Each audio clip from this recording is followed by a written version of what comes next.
अस्सलाम वालेकुम। आपने देखा कि नामालूम गुंडे नकाब पोश अफराद मियां नवाज शरीफ के घर के बाहर आए और उनके हाथों में we stand with Pak army के प्लेकार्ड्स थे, लेकिन भागते हुए उन्होंने इतना ख्याल नहीं किया कि पाक आर्मी एक मुक़द्दस अदारा है, उसके जवान, उसके शहीद हमारे सर का ताज है। ये देखें कि वो ज़मीन पर किस तरह से वो पम्फलेट पाक we stand with Pak army के, ये देखें, हम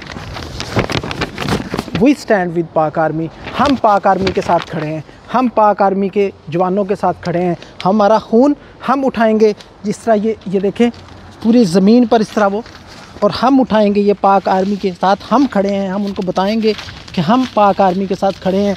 ये लोग नहीं खड़े, जो नकाब पोश हैं ये दहशतगर्द हैं। हमारे चेहरों पे कोई नकाब नहीं है।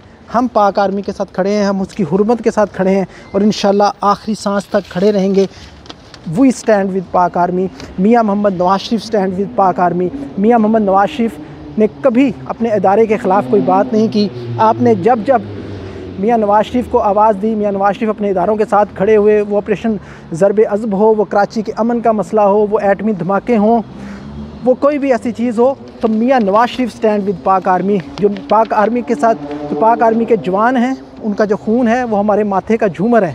लेकिन हम सिर्फ़ आइन में इनहराफ जो करते हैं, जो अपने आइन की हदूद को तजावज़ करते हैं, उन लोगों के ख़िलाफ़ हैं। हम पाक आर्मी के ख़िलाफ़ नहीं हैं। ये जो एक तासुर देने की कोशिश की जा रही है कि मियां मोहम्मद नवाज शरीफ ने कोई पाक आर्मी के ख़िलाफ़ तकरीर की, ऐसा कुछ नहीं है। हम पाक army, we stand with Pak army. ये जो नामालूम नकाबपोश लोग हैं, ये आपके नाम को डुबोएंगे, ये सिर्फ़ आपके नाम को इस्तेमाल करेंगे और इस तरह फेंक के चले जाएंगे। हम उनको अपने सीने से लगाएंगे और इंशाअल्लाह ताला वक्त साबित करेगा कि हम पाक आर्मी के साथ खड़े हैं। ये नकाबपोश गुंडे उनके साथ नहीं खड़े।